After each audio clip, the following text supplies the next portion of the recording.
Good morning, class, or almost afternoon. Today is Wednesday, September 9th, and I decided to do a little recording just to kind of show you guys how to get your icons ready for final format. And this is going to go over a little bit of the prepping process and just some little tips that you guys can do just to kind of be prepared for that future job. But this here, it helps me grade as far as your cleanliness and prepping. So this document here that I have up is something you would have done if our class was in person. Mat board, everyone has pretty much worked with the mat board at this point, but since everything is digital, we're not going to be using a mat board, obviously.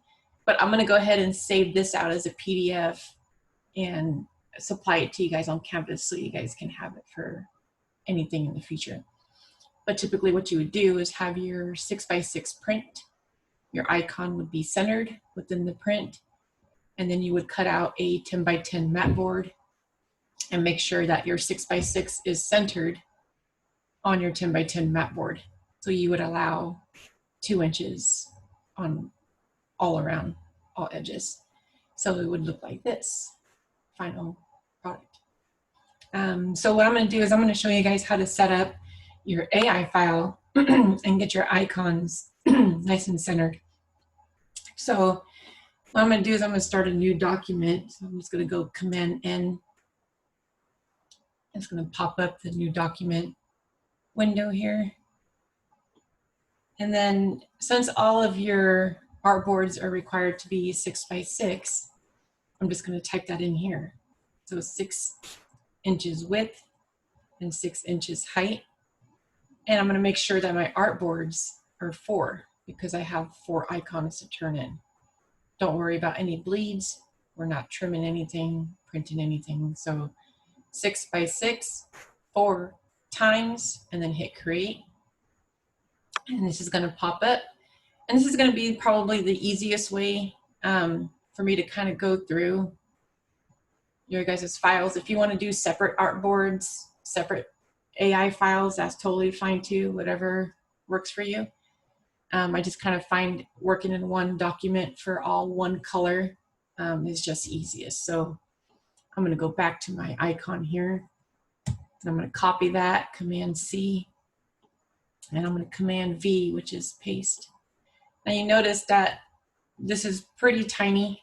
If we were to print this, obviously each artboard is set to 6 inches by 6 inches. So we have to come in here and start, visually looking at the negative and positive space relationship with each other. So here, if I were to look at this icon on this artboard, there's a lot of negative space almost dominating the entire space. So it would be obvious to just, scale it up some. So I'm going to zoom in. And I also want to make sure that our icons are pretty clean. And some ways you can tell is if you hit Command Y, you'll see the skeleton part of your icon.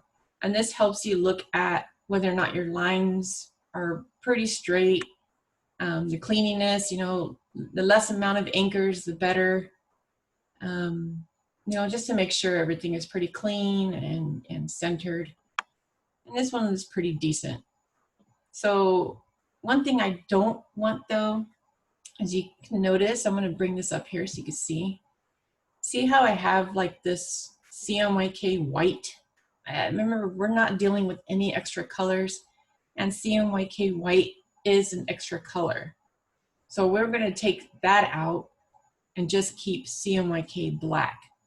So unless your design requires this stroke and like absolutely needs to be there, or there's some sort of like overlapping and you have black here and black here. So I'm going to show you guys really quick. If I were to have a shape in the background, you guys see that stroke. There's this stroke here that's like kind of separating this positive space from this positive space. So unless you have something like that, then it's okay to leave there. Now, if the stroke is pointless and it's just framing this, and there's no layering or anything. It's just, you can't even see it. There's no point of having a stroke. So I'm going to do two variations of this. I'm going to show you guys options of keeping the stroke and those that want to delete it. So I'm just going to hide that one for now. I don't think I need that square anymore. Come in here, delete that. So those who want to delete the non-required shapes, you're just going to come in here and hit that little slash, and it's basically going to remove that stroke. Okay, there is no more stroke on there. So if I draw another square behind it, you can see there is no stroke. Send it to the back.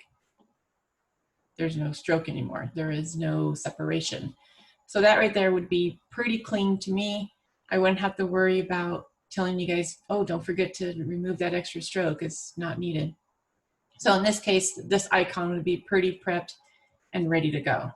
Okay, that's it in outline form. Outline mode is Command Y. Command Y brings it back to preview. Command Y takes a look at the outline. I call it the skeleton form. Skeleton view and preview. Okay. For those who want to keep the stroke, let's come back over here.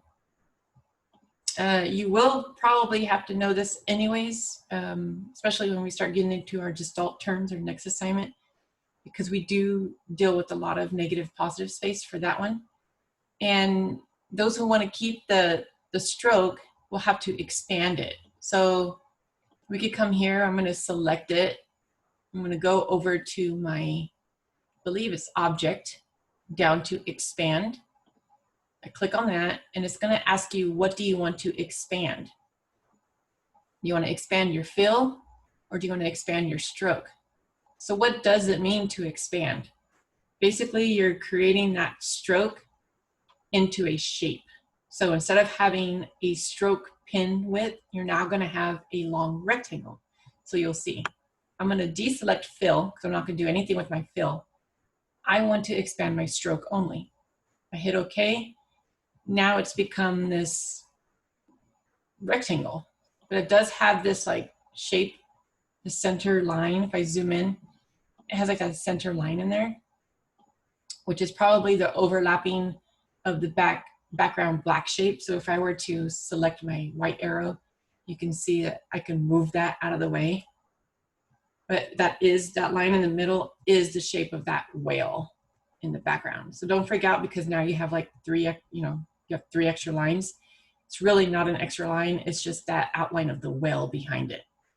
So what I could do at this point is I could ungroup this, right? Which is Command-Shift-G, and I could take that whale out of there, or my white arrow, and I could just select it and kind of move it out of the way, and then I'd have to come back here and deal with this little guy. Okay, there's my whale without the stroke, and then I could come back and delete this part here. I deleted that stroke, and then I could bring this back and work on the centering. So that's another way of doing that. Come in here. I don't know why on this. There we go. Get rid of that gray. Okay. So here I have it again. I could ungroup it, select it. I could just select the stroke here. I could delete it. Done. So now I have just the tray and the whale serving dish without the stroke. So I'm going to do that again. So Command G holding down Shift is going to ungroup, okay? So Command Shift G, ungroup. And you can just slide that right out of there. Remember, we just want the stroke. We're just going to select the stroke and delete. And there is your whale serving dish without the stroke. There it is in outline form. Okay, pretty simple. Like I said, next assignment, chances are your icons are going to get a little bit more detailed, and you'll be working a little bit more with negative space and some gestalt terms. But that right there in general is how you will get rid of that stroke that's not needed. Okay, so I'm going to go ahead and remove this guy. Now I'm going to work on my presentation. Okay, so now my icon is centered, or we're going to check and see if it is, but I'm going to go ahead and scale this because I want it to be a little bit larger. I'm going to stick them together. I'm going to group it, Command G. Remember, group, Command G, ungroup, Command Shift G. Okay, group it together, and then we can scale it. Now, if I do this, I'm going to show you guys a few shortcuts. I can scale it by selecting it, clicking E on my keyboard, hold down Shift, and grab any one of these anchors. And it's going to keep it pretty proportioned. You have to make sure you're holding down Shift. If I let go of Shift, then it pretty much can warp, and if you slightly mess up, it's going to go off proportion. We don't want to do that. So make sure you're holding Shift and just kind of scale it to you guesstimate that it's a pretty good size, and center that. Okay, and that's basically what you're going to be turning in. It's going to be a nice size icon where both the negative space and positive space are working well together. There's no over dominating negative space, and there's no over dominating icon. Don't turn it in like this. I always get students that think bigger is better, and it ends up just being a little bit too powerful. It starts to create tension over here on the edges, and it just doesn't, you kind of lose focus on the icon. You pay attention more to like this negative space that's kind of getting eaten up. So just make sure it's at a good size. This is pretty decent. I could probably go a little bit larger, not have to worry about it overpowering anything. Another way of scaling, we did the E. Another way of scaling is to select it and press S on your keyboard, and it's going to bring up the little scale tool over here. S is just a shortcut. And if I click and hold down Option, if I click down with my mouse or on my finger pad, this is going to pop up, and this will give you a nice uniform scale. It's not going to move. You don't have to move your icon this way while scaling and then shift it back. It's going to keep it pretty centered. You just have to make sure that that little cross that comes up is dead center in your icon. Now I want to have it uniform, of course. And I could plug in any number here, and it's going to, I could hit preview, and it's going to show me what it was before and what it is now at 200%. So I'm going to keep it at probably 200. That looks like a pretty good size, and then hit OK. And then that looks pretty good. I'm just going to go in here and center it, and that's done. Like I said, if you have multiple elements, always make sure that everything's grouped before you scale something, because if you scale one part and you go in to scale something else separately, chances are the alignment's going to be off, and you have to go in there and figure out where your alignment was. And then speaking of alignment, I'm going to test this here. I'm just going to kind of left shift it here. We come over here to our alignment palette, and it has align to, and align to selection or align to artboard. If I click on align to artboard, see what happens. I'm going to see if it happens pretty good on here. Yep, looks like it works. Okay, so this is a shortcut to aligning everything without having to create a square. So if I had align to section on, I would need to have an actual physical border. I'm just going to create this really quick so you guys can see. I'll keep the stroke on there.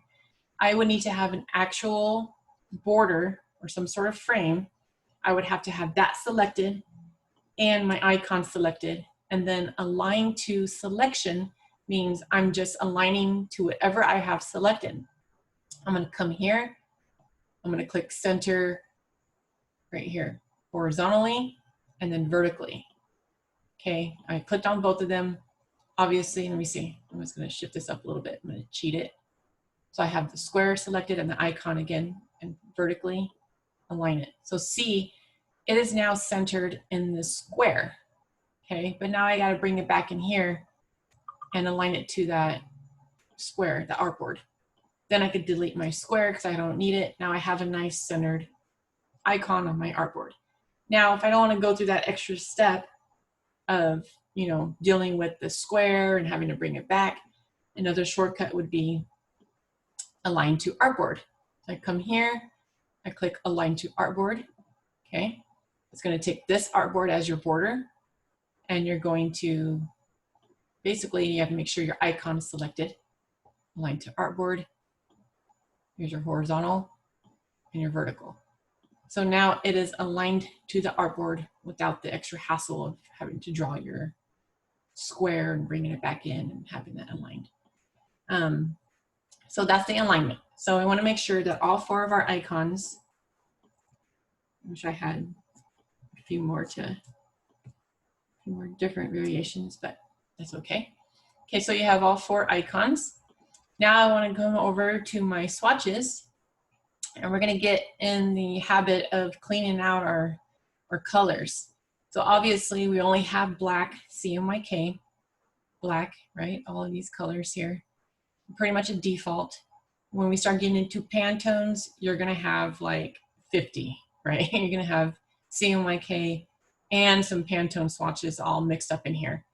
And this is a good way to kind of clear up the big color mess when you send a file to the press, the printer, and it's not going to confuse the people that are printing your file as far as what colors you're using. And to eliminate the accidental switch of any color. So what we're going to do is we're going to come here and we're going to go select all unused. Make sure you grab this little menu guy on the top right of your swatches. Go select all unused. And it's going to select every single color that is not being used in any one of these artboards. Okay? All of these become highlighted except for black. I'm going to hit delete. And it's going to say delete the swatch selection. Yes. White, I don't even think is in there. I'm going to double check because it's saying that it is since it appears here. If I go into my document info, this just gets a little bit more confusing. Don't worry, you guys, I mean, if you understand it, this is cool. But this would be one of the ways in the agency we would kind of double check our work before we send anything to the printer. So if I unclick selection only, which means I'm not selecting anything, I'm just going to read the entire file. And I'm going to go to, let me see, I don't even think CMYK options here. We have spot color objects, but maybe I'll just leave it, document. Mode is CMYK color. If I click on this, let me see, selection only, it should read what the object is. So let me see. There's no paths, CMYK colors, none are selected. See how it says none? If I click on it, it's going to say there's 2 CMYK objects selected. And those 2 objects are black because over here the black is selected. So it doesn't look like it's going to read white unless I actually draw a square, click on white, and then probably would read it at that point. See, if I select it, it's going to say 1 CMYK object red and it's white. So I'm just going to delete that. So if it makes you feel better to just manually go in here and delete the white swatch, you can. You're not going to get graded against having it in there. You will get graded against if the color white exists in your icon. Okay, so make sure that we are removing the white, and whether it's a stroke or it's a shape, you want to get rid of that white and start playing around with your negative space. So that's pretty much it. So just make sure everything is centered, make sure it's black, and make sure that when you scale them, everything's in proportion. Make sure you have 4 icons, 1 on each artboard. I think that's pretty much it. So I'm just going to save this out. Make sure you save an AI file. Okay, I'm going to save the AI file. I'm just going to save it to my desktop for now. That's fine. Always have a backup. And then I'm going to save a PDF. And the PDF is what I'll collect. And then you can just go high quality, which should be okay. Everything's pretty vector, so there's not going to be any large file differences because there's no photography involved. High quality is good. And then just save out your PDF. And that is it. Let me just show you guys what it would look like. I'm sure this is the PDF I'm grabbing here. Oops, I don't want to drag it in there. I'm gonna hide that. There we go. Oops, I guess I just have to double click it. Okay, so here's my PDF. And when I open and preview it, it's basically going to show me all 4 of your icons and the artboards. I could just kind of page through and take a look. So this right here is pretty easy. One file. Like I said, again, you know, if you want to do 4 separate files, that's fine too, just as long as you get it to me in PDF form. That should be okay. I don't need the AI files at this point, because the only thing I'm looking for, I mean, I could easily just open this in Illustrator and it'll read pretty clearly, but I am gonna look at the swatches. I'm gonna make sure, you know, I'm gonna outline your icons, make sure everything's clean. There's no hidden shapes anywhere.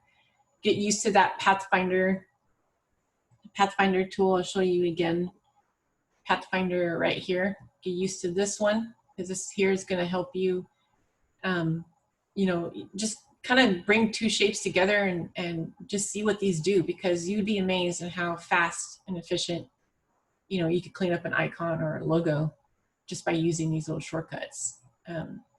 Again, they're great with negative and positive space. So again, you have till Monday, you know, to have all of these prepped and ready to go, which is plenty of time.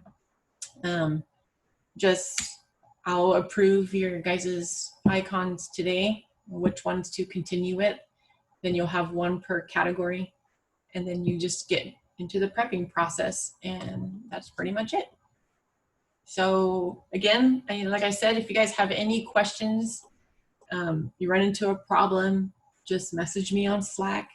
If I'm not getting to you right away, I'm probably dealing with kids or work, and just, you know, message the class and see if anyone can answer it for you, or send me a text. My text is on the syllabus, and say, hey, you know, I need you, it's important.